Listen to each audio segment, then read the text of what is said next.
Morning, y'all. It's Melissa at Twin Oaks Family Farm in rural Southeast Ohio, USA. Thanks for joining us back here on YouTube at our channel, Twin Oaks Farm Poultry. This is a flock of Cornish Rock Cross meat chickens. There's actually 124 of them in this pen, and they are 9 days old. So getting a quick look at them here. Just finished some pen maintenance. And in this video, just want to mention some of the considerations as we're raising them that we pay attention to. Light intensity in their pen, the floor quality in their pen, and stocking density in their pen. So those three factors really play a lot of drive into a lot of our decisions. So start with light intensity.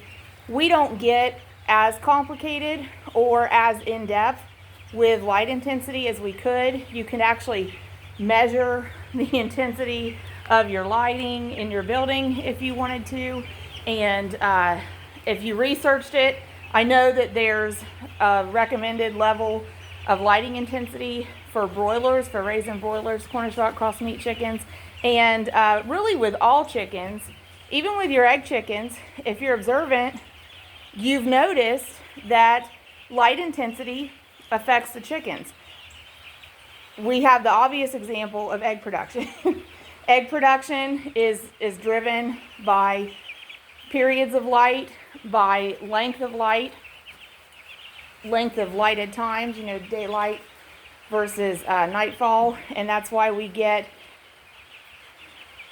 decreased egg production in egg flocks in the cooler months of the year, or in whatever time of the year you have decreased daylight, right? So the remedy for that, if you want your egg production chickens to continue to produce eggs when we have fewer hours of daylight for them, then you run electric to your barn and you put a light bulb up. And in that case, just the light intensity of increasing the duration of time that they're exposed to light actually will help encourage them to continue egg production. So I think with them, 14 hours of daylight or simulated light minimum will keep them in egg production. You'll find probably that a lot of chicken keepers that sell eggs year round probably keep lights on their hens possibly 24 hours a day, but at a minimum probably 14 to 16 hours a day. So light intensity with these meat birds, we definitely do see light play a role in their activity level. So birds that end up like in a pastured system, they're naturally going to encounter the regular hours of daylight and nightfall in their 24-hour cycle because they're outdoors part of it, right? So they're going to have nightfall. In a confined system like ours, you actually can keep light on them all the time. So the advantage or disadvantage of either decision depends on really how long you want to keep the birds in production. So for us, our goal is to finish for meat production in about 35 to 37 days. So for us, it works to keep overhead lighting on at the same intensity, and it's fairly bright. It works to keep that on round the clock for us. So basically, our meat birds are never exposed to nightfall because we keep doors open like this through the day, so they do get as much as we can. We keep them open, and we've got this set open over here, and we actually can open up the other two sides of the barn as well. But they do get exposure to sunlight that way. But then when nightfall comes, we could leave those open if it's a real hot, humid night, but we can close them up. And then we still have, it's actually an overhead light. It's quite bright. Now, even at that, the goal, the aim of perfection as far as the light intensity, and I'm sure they accomplish this in the big, huge broiler barns where there's thousands and thousands and thousands of birds. We have to do the best we can with what we have. And we could install more of those overhead lights and probably remedy this. But kind of the struggle for us is that we don't get perfect uniformity of light intensity throughout the entire pen with that overhead light. Even though it's a small building and that light is up high, you know, we definitely notice the central part of the barn is brighter, and as you get out toward the corners, you get a darker spot.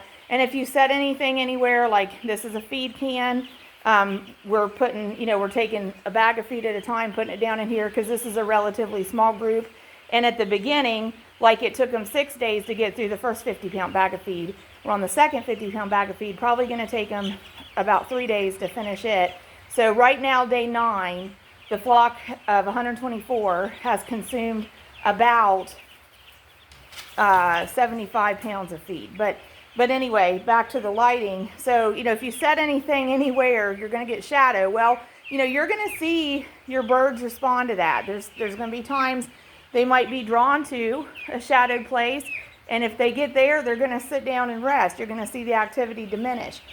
A lot of the times, like here, this is why we have this group back here, you open up a door, the bright sunlight streams in, that intense light, they're drawn to that. You're going to see them go over there. They might sit there and rest in it for a while, but you're also going to see a spurt of activity, and that activity is generally going to include going to food, going to water, manuring, exercising a little bit, and then sitting down to take another rest period, and then they'll do it again. And anytime you'd see a dramatic change or shift in light intensity, especially when it brightens, again, you're going to get that scatter response or startle response. But light intensity is important in broilers. You can research that and take it to the degree of detail that you want to, but just basic observation, if you're raising meat birds, will allow you to see how your flock, if you're raising them, is interacting with the light intensity in your building or in your situation.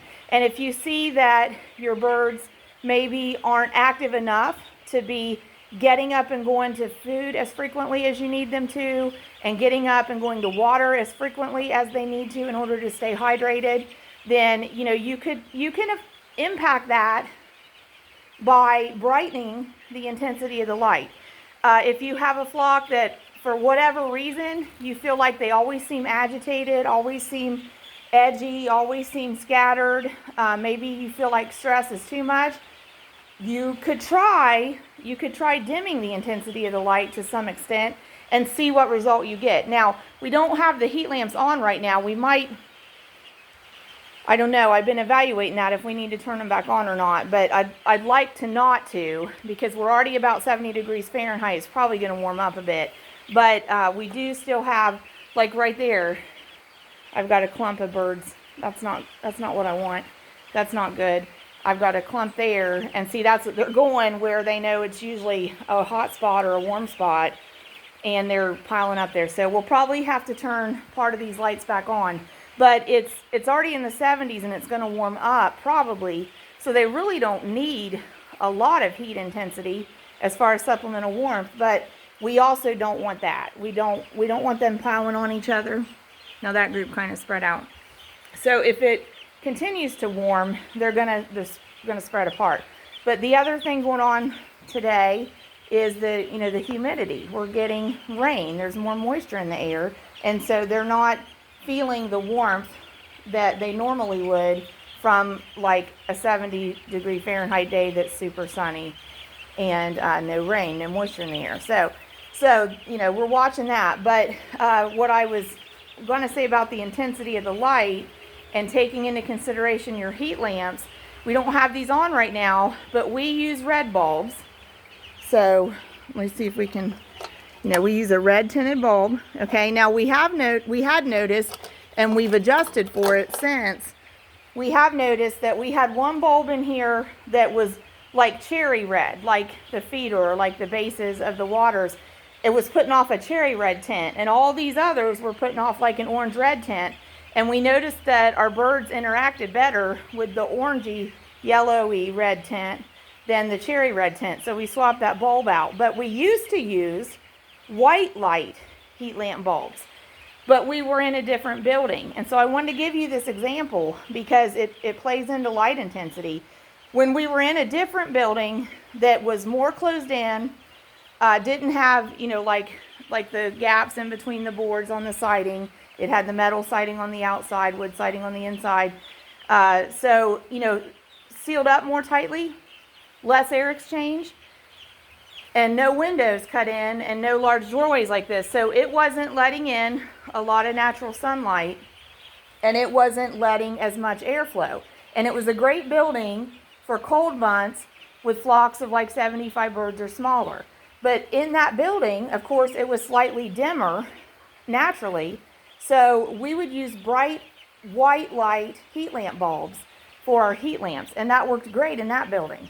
But then when we came over to start working in this building, we tried those bulbs, and it made our flocks seem agitated. And it took us a while to consider changing the heat lamp bulbs.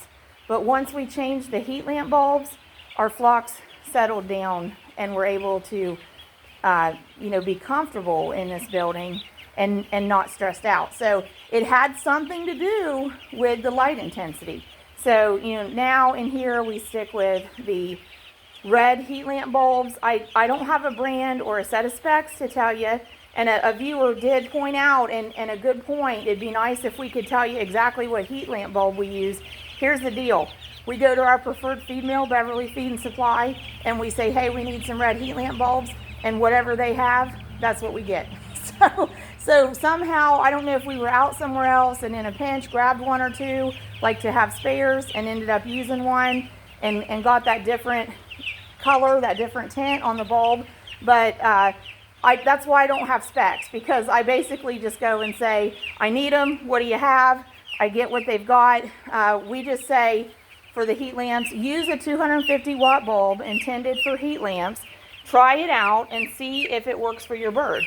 And if it kind of causes a problem, go try a different shade of heat lamp bulb or something. So anyway, that's on the heat lamp bulb. So then the other two things, and we'll try to hit this and stay within 15 minutes here.